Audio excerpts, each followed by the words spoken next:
Hello. അങ്ങനെ ദേ ഒരു ദിവസം കൂടി നമ്മുടെ ആയുസ്സിൽ നിന്ന് കടന്നു പോയിരിക്കുക. ഇന്നും നല്ല ശാന്തമായിട്ടാണ് ഈ കടന്നു പോയത്. അപ്പോൾ ഇതിപ്പോൾ വൈകുന്നേരമായി. നമ്മൾക്ക് ഇനി ഞായറാഴ്ച അടുത്ത ഒരാഴ്ച നമ്മൾ പഠിപ്പിക്കാനുള്ള പാഠഭാഗങ്ങൾ ലെസൺ പ്ലാൻ തയ്യാറാക്കി നമ്മൾ ഹെഡ് മാസ്റ്റർക്ക് തിങ്കളാഴ്ച സബ്മിറ്റ് ചെയ്യണം. അപ്പോൾ അതിന് വേണ്ടിയുള്ള ഒരു തയ്യാറെടുപ്പിലാണ്. അതിനിടയ്ക്ക് ഞാൻ നിങ്ങളോടൊരു കാര്യം പറയാമെന്ന് വിചാരിച്ചു. ഇന്നലെ ഞാനിങ്ങനെ ഡയറി എഴുത്തിൻ്റെ ഒരു വീഡിയോ ഇട്ടിട്ടുണ്ടായിരുന്നു. അപ്പോൾ പലർക്കും പല അഭിപ്രായങ്ങളാണ് അതിനെക്കുറിച്ച്. പക്ഷേ എൻ്റെ ഒരു അഭിപ്രായം ഞാൻ പറയാം.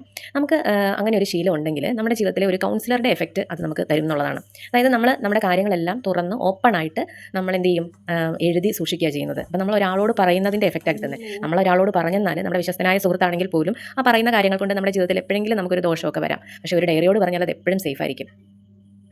ഫീസ് വാങ്ങാതെ നല്ലൊരു കേൾവിക്കാരനായി നമുക്ക് സേവനം ഉറപ്പ് തരുന്ന ആളാണ് നമ്മുടെ ഈ ഡയറി എന്ന് പറയുന്നത്. മാത്രമല്ല കാലങ്ങൾ കഴിഞ്ഞ് നമുക്ക് സങ്കടങ്ങളോ സന്തോഷങ്ങളോ ഒക്കെ നമ്മുടെ ജീവിതത്തിൽ സംഭവിക്കുമ്പോൾ നമുക്കിതൊന്ന് തുറന്ന് നോക്കാം. അപ്പോൾ നമ്മൾ എഴുതി വെച്ച കാര്യങ്ങളൊക്കെ ഒന്ന് വായിച്ച് നോക്കുമ്പോൾ ഇത്രയും കാര്യങ്ങൾ താണ്ടി വന്ന നമുക്കാണോ ഇത് തരണം ചെയ്യാൻ പാട് എന്നും നമുക്ക് തോന്നാൻ ഇത് ഉപകരിക്കും.